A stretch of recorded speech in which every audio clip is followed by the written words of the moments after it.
سلام دوستانو، زمونږ لومړنی لغات چې دی هغه دی accurate یا correct. دې دواړو مطلب دی دوستانو صحیح یعنی درست. د مثال په ډول دوستانو your English is inaccurate. ستا انګلیسي صحیح ده. داسې هم ویلی شي چې your English is correct. ستا انګلیسي صحیح ده. دوستانو ستاسو باید مترادف لغاتونه زده وي. دلته ما 2 لغاتونه راوستي accurate او correct. دواړو مطلب یو شان دی. د دې لپاره دوستانو چې تاسو وکیبلري امپروومنټ وکړئ څه دوستانو ستاسو باید د هر لغت باید ستاسو مترادف لغات زده وي. د دې سره ستاسو انګلیسي ډېره زیاته ښه کېږي دوستانو. او د هر انګلیش سپیکر چې دوستانو د هغه حتما 3 یا 4 مترادف لغاتونه زده وي نو هغه ځکه په انګلیسي کې ډېرې زیاتې خبرې کولی شي. هغه وجه د همدغو لغاتونو یې څه دوستانو. نو زموږ دوهم لغات چې دی هغه دی indolent یا لیزي. دې مطلب دی دوستانو تنبل. دې مطلب څه شی دوستانو؟ تنبل.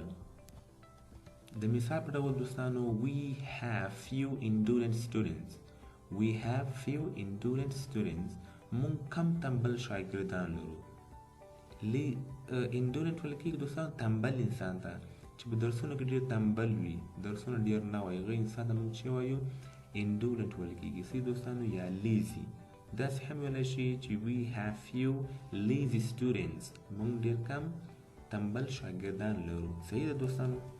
زمونږ بل لغات چې دی هغه دی cautious ویل کېږي دوستانو careful یا careful. دې مطلب دی احتیاطمند. cautious مطلب احتیاطمند. مثال په ډول you have to be cautious always. ته باید همیشه احتیاطمند اوسې. ته باید اوسې cautious احتیاطمند always همیشه. صحیح دوستانو. نو دې تاسو کولی شئ چې هر یو لغات استعمال کړئ. careful هم استعمالولی شي او cautious هم استعمالولی شي. ecstatic ویل کېږي دوستانو happy خوشحاله. ecstatic یا happy دې مطلب دی خوشحاله. صحیح دوستانو. د مثال په ډول I was really ecstatic last night. زه پرون شپه ډېر خوشحاله وم. نو داسې هم ویلی شي چې I was really happy last night. زه پرون شپه ډېر خوشحاله وم. excellent مطلب دی دوستانو good. excellent یا good. دې دواړو مطلب څه شی دی؟ ډېر ښه، عالي. د دواړو مطلب څه شی دوستانو؟ عالي یعنی ډېر ښه. د مثال په ډول You performed an excellent job. تا عالی کار تر سره کړ. پرفارم ویل کېږي ادا کول. دلته مونږه سمپل پاست ټینس استعمال کړو دوستانو. پرفارم دا د پرفارم سیکنډ فارم ده. پوه شئ یو دا د فعل دوم حالت دی پرفارم. دلته مونږ سمپل پاست ټینس استعمال کړی ده. که تاسو زمانې نه یې ویل دوستانو انشاءالله راتلونکي ویډیوګانو کې مونږ زمانې تشریح کوو، هغه به انشاءالله وایو. صحیح ده. نو دې مطلب دی چې تا عالي کار ترسره کړ. excellent ویل کېږي ښه، عالي. expensive یا costly. دې دواړو مطلب څه دی دوستانو؟ قیمته.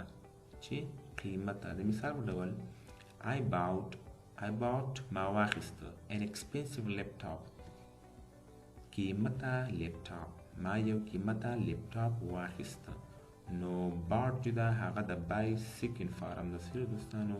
دا باید ستاسو حتما زده وي. یو فعل څو حالات لري او د یو فعل دوم حالت باید ستاسو زده وي دوستانو چې د فعل دوم حالت څه شی دی، دریم حالت څنګه ده. صحیح دی. نو هغه انشاءالله راتلونکي ویډیوګانو کې به هغه تاسو زه وایم. نو I bought an expensive laptop. ما یو قیمته لیپټاپ واخیسته. او داسې هم ویلی شئ چې I bought an costly laptop. صحیح ده. encourage مطلب دی دوستانو motivate. یا motivate. دې مطلب دی تشویق کول. دې مطلب څه شی دی؟ تشویق کول. د مثال په ډول My teacher encouraged me. زما استاد زه تشویق کړم. زما استاد زه تشویق کړم. نو داسې هم ویلی شي چې my teacher motivated me. my teacher motivated me. زما استاد زه تشویق کړم. صحیح ده؟ sort out. sort out یا rectify. sort out یا rectify دې مطلب د دوستانو اصلاح کول. ګورو دوستانو دا ډېر زیات مهم لغاتونه دي دوستانو. صحیح ده؟ دا ډېر زیات استعمالیږي په خبرو اترو کې. تاسو د لغاتونو استعمال کې دوستانو نو تاسو به خلک حیران کړي. صحیح ده؟ نو sort out یا rectify د دواړو مطلب څه دی؟ اصلاح کول. د مثال په ډول علي باید sort out اصلاح کړي all his mistakes ټول خپلې غلطیانې. نو علي باید ټول خپلې غلطیاوې اصلاح کړي. داسې هم ویلی سي چې علي should rectify all his mistakes. علي باید ټول خپلې غلطیانې اصلاح کړي. نو تاسو sort out هم استعمالولی سي او rectify هم استعمالولی سي. دې سره ستاسو انګلیسي چې کوي امپروومنټ کوي. صحیح ده دوستانو؟ بل لغت چې ده enhance یا improve. enhance یا improve دې مطلب دی دوستانو پورته کول، لوړول. لکه موږ وایو که نه چې ته باید خپل انګلیسي امپروف کړي. مثال ته وګوره دوستانو everyone هر یو باید enhance his vocabulary خپله د لغاتو ذخیره څنګه کړي؟ قوي کړي. هر یو باید خپله د لغاتو ذخیره لوړه کړي، قوي کړي. everyone must enhance his vocabulary. داسې هم ویلی سي چې everyone must improve his vocabulary. هر یو باید خپل د لغاتو ذخیره لوړه کړي، پورته کړي. vocabulary مطلب دوستانو د لغاتو ذخیره.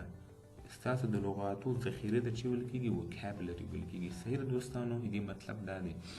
داسې هم ویلی شي چې you have to enhance your English speaking skills. ته باید خپل د انګلیسي speaking skills څنګه کې enhance کې، پورته کې، لوړې کې، قوي کې.